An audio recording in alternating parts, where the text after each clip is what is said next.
கர்த்தருடைய பரிசுத்தமுள்ள நாமத்திற்கு ஸ்தோத்திரம். இன்றைய நாளின் கர்த்தருடைய வார்த்தையாக உபாகமம் 7வது அதிகாரம் 6வது வசனம்.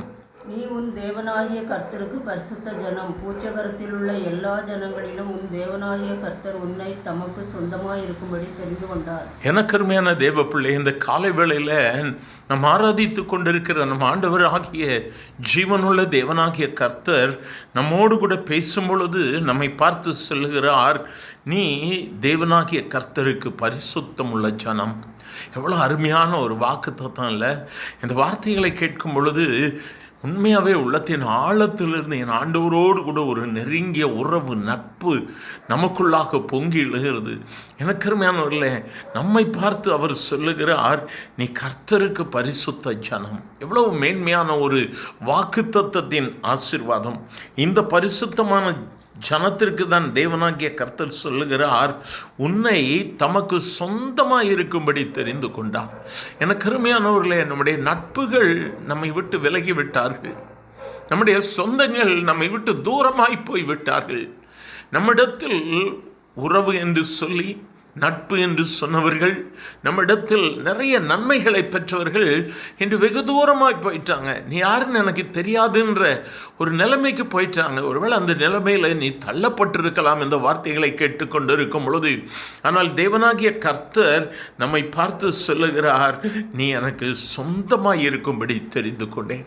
இதை விட இந்த உலகத்தில் என்னங்க நமக்கு வேணும்? நம் ஆண்டவராகிய இயேசு கேட்கிற உன்னையும் என்னையும் அவருக்கு சொந்த ஜனமாய் தெரிந்து கொண்டிருக்கிறார். நீங்களும் நானும் கர்த்தராகிய இயேசுவுக்குள் சொந்தமாக இருக்கிறோம். அவருடைய இரத்தத்தினால் நாம் மீட்டெடுக்கப்பட்டிருக்கிறோம். அவருடைய சொந்த ஜனம், அவருடைய சொந்த பிள்ளைங்க. நம்ம எல்லாம் ஒரே தாயின் வயிற்றில் பிறந்த பிள்ளைகளை போன்று கர்த்தர் நம்மை சொந்தமாக்கி இருக்கிறார். இதை காட்டில் இந்த உலகத்தில் என்னங்க வேணும்? எவ்வளவு பணம், எவ்வளவு சொத்து சம்பாத்தியம் இருந்தாலும் இதை காட்டிலும் ஒரு மேன்மையான அனுபவம் இருக்க முடியுமா? கர்த்தர் உன்னையும் என்னையும் தமக்கு சொந்த ஜனமாக அவர் தெரிந்து கொண்டிருக்கிறார். எல்லா ஜனங்களிலும், இந்த உலகத்தில் இருக்கிற கோடி கோடி கோடி ஜனங்களில் உன்னையும் என்னையும் தெரிந்தெடுத்திருக்கிறார். இந்த ஆண்டவருக்கு உள்ளத்தின் ஆழத்திலிருந்து நன்றி செலுத்த வேண்டாமா? இந்த ஆண்டவருக்கு நம்ம உண்மை உள்ளவங்களாக இருக்க வேண்டாமா? இயேசு எதை விரும்புகிறார் என் வாழ்வில், அதை நம்ம செய்ய வேண்டாமா? சிந்தித்து பார் அருமையான தேவ பிள்ளையே. இன்றைக்கு ஆண்டவரோடு கூட ஒரு உடன்படிக்கை எடுக்கலாமாப்பா? நீங்கள் எனக்கு சொந்தம், நான் உங்களுக்கு சொந்தம். அப்போ உங்கள் வார்த்தைக்கு நான் கீழ்ப்படிவேன். நம்ம ஒப்பு கொடுக்கலாமா? எங்கள் அன்பின் ஆண்டவரே, ஆசீர்வதிக்கப்பட்ட இந்த காலை வேளைக்காக நன்றி அப்பா. எவ்வளவு பெரிய பாக்கி ஆண்டவரே, இந்த எல்லா ஜனங்களின் மத்தியிலே ஒதுக்கப்பட்டு ஒடுக்கப்பட்ட எங்களை உங்கள் சொந்த ஜனம்னு சொல்லி தெரிஞ்செடுத்திருக்கிறீங்களே, உங்களுக்கு சொந்தம்னு சொல்கிறீங்களே, எவ்வளோ பெரிய கிருபப்பா.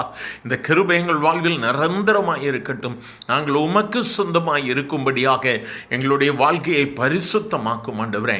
நீர் விரும்புகிறதை நாங்கள் ஒவ்வொருவரும் இந்த பூமியில் செய்து எங்களுடைய ஓட்டத்தை முடிக்க கர்த்தர் உதவி செய்யும். கேட்கிற ஒவ்வொருவரையும் ஆசீர்வதியும், பலப்படுத்தும். இயேசுவின் நாமத்தில் பிதாவே, ஆமேன், ஆமேன்.